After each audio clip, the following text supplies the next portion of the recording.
With a hobby as lucrative as poker, the winnings can fly down just as quick, if not quicker, than they do up. Speaking of losing poker winnings, here are 10 poker players that went broke after sometimes winning millions. Yes, that's right, millions.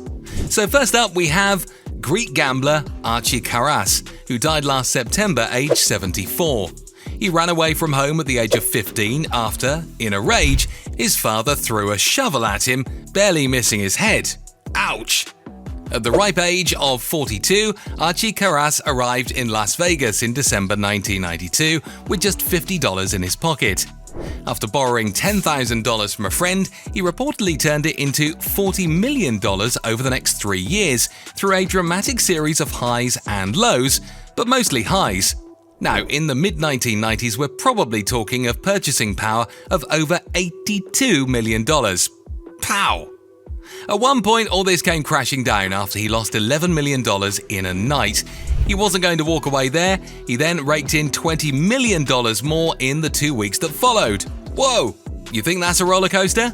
Wait till you see our next candidate, American player Stu Ungar, born 8th September 1953. Despite having won an estimated $30 million during his poker career, Ungar died with no assets to his name. Most of Ungar's winnings at the poker table he lost quickly, betting on sports or horses, always looking for action. Gambling wasn't the only part of his action-seeking rollercoaster lifestyle. Ungar also had a crippling drug addiction when overdosing at the World Series of Poker in 1990, despite still managing to come out with 9th place with $25,000. Ungar sadly only made it to live to 45 due to the addictions he developed to keep him at the table. Stay safe, kids.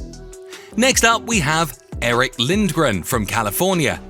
Lindgren is reported to have won over £100 million in his lifetime through live tournament cashes. But this went so wrong. He filed for bankruptcy in 2012, having got into $4.8 million worth of debt and checked into rehab to get help with his gambling addiction. But did he learn his lesson? Nope. Back in June 2015, he filed for bankruptcy protection in Nevada, citing a cumulative debt load of more than $10 million and available assets of less than $50,000. Lindgren has found himself being sued by poker companies for not paying his debts. Oh dear, it's a very slippery slope sometimes. Let's move on now to contemporary Canadian player Brad Booth. Booth's poker career is a cinematic tale of his love for poker leading to fortune with his total live earnings at $795,429. Like many high rollers, this was followed by disaster and personal downfall. This includes being cheated out of $2.5 million online. Ouch! Having got into debt, Booth disappeared for a short time after saying he was going camping. Thankfully, he re-emerged in September 2020. Now over to USA's Gavin Griffin, who boasts a total live earnings of $5,095,951. Kapow! However, like many players, his success resulted in an addiction. Instead of heading to the Bahamas and calling it a day, he used his poker table winnings to support his gambling addiction. He eventually went broke after losing an estimate of around $6 million. He now talks about addiction openly to prevent other youngsters from making the same mistakes, so that's a positive. Moving on, we have well-known Dutch player Gus Hansen, known as the Great Dane, with a total live earnings of $10,368,330, accumulating out of his notable aggressive and brave style. While Hansen appears to be holding it down, he admitted to losing over $1 million, reaching $20.7 million by March 2015 on Full Tilt Poker. Let's hope he cashes in before he ends up like the others, hey? Next, we have another American player, Phil Ivey, who boasts live earnings of $46,350,391. However, yes, you guessed it, it's not all sunshine and roses. He endured a 6-year lawsuit, having been sued for $15.6 million, costing a huge amount in lawyer fees. Since then, like other stars, he has begun to climb the ranks again as we exited the COVID pandemic. Watch this space. Next up, we have one last American player, Howard Lederer, with total live earnings of $6,582,745.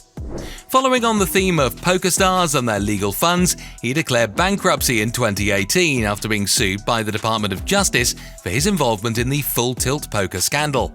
He was accused of mishandling funds, causing millions of dollars in unpaid debts. Uh-oh. Now over to Finland's Patrick Antonius, with live earnings of $29,694,389.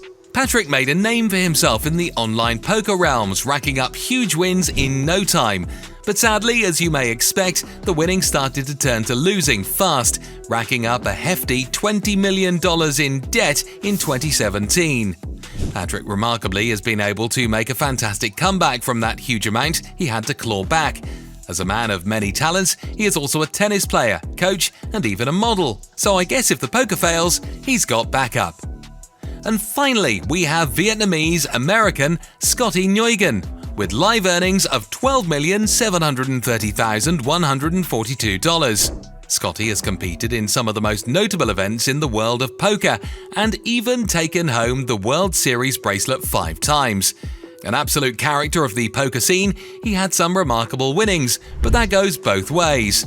Nguyen confessed in an interview that most of his poker winnings were dropped on gambling, women, and drugs. So there we have it, 10 examples of the rollercoaster world of poker. Some hold it down, many do not. There can be lawsuits to win and addictions to fuel along the ride. Would you hold it down? Thanks for watching. Let us know your thoughts and about any other stories you want to share in the comments section.